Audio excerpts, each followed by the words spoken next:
Today we will be discussing the 3 different types of irony. The definition of irony is the use of words to convey a meaning that is the opposite of its literal meaning. I think you guys are going to really enjoy today's lesson. So there are 3 types of irony that we're going to discuss today. The first is verbal irony. Verbal irony is a figure of speech in which what is said is the opposite of what is meant. With verbal irony, there is a lot of sarcasm, so I have went ahead and downloaded a YouTube clip that is going to provide you with a perfect example of verbal irony. Oh, in class, whoever parked in my space, thank you. I enjoyed the walk. You're welcome. Yeah, there's nothing like an hour in the rain.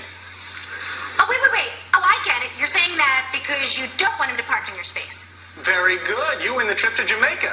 Hey, you didn't say there was a prize. Excuse me, is this Sarcasm 101? No, it's Lamont's class. It's Lamont's class for men named Martha. Oh, okay. All right. No. This is Sarcasm 101. And could you be any more gullible? Take any chair you like. Thanks. Except that one. Oh. I'm kidding. Sit down.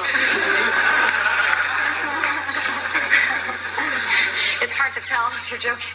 Thanks. What's your name? Marissa. Well done. Marissa has just learned what? Anyone? Bueller? Good sarcasm is hard to distinguish from normal speech. Be more of a teacher's pet. Tom, I heard that. Good one. Okay, last week's assignment was how you describe the food in England. Okay.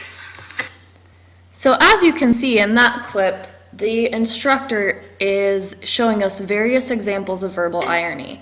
The next type of irony is dramatic irony. Dramatic irony is when the words and actions of the characters have a different meaning for the audience than they do for the characters. The audience knows more about any given situation than the characters do. So there are several different examples that I could provide you with, but one that we commonly see is in horror movies. In horror movies, you often have victims that hide in a closet or in a space where they can't see what's going on, and as the audience, we know that the killer's going to come and get them in the closet. That's an example of dramatic irony, and here's one more example. I'm talking about the kind of city that idolizes a masked vigilante. Gotham City is proud of an ordinary citizen standing up for what's right. Gotham needs heroes like you, elected officials, not a man who thinks he is above the law. Exactly. Who appointed the Batman? We did. All of us who stood by and let scum take control of our city. But this is a democracy, Harvey. When their enemies were at the gates, the Romans would suspend democracy and appoint one man to protect the city. And it wasn't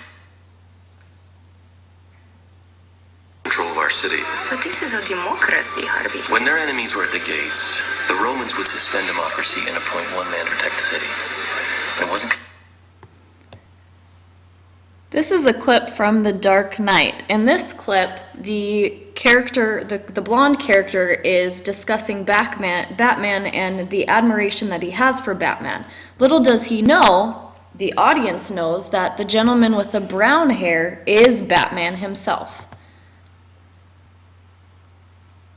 The next type is situational irony. The definition of situational irony is when a situation occurs which is quite the opposite of what is expected or was expected.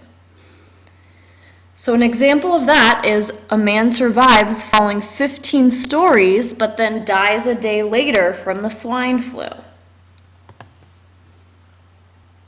Here's another example of situational irony. You have a no smoking sign right in front of a bunch of tiles with a gentleman smoking.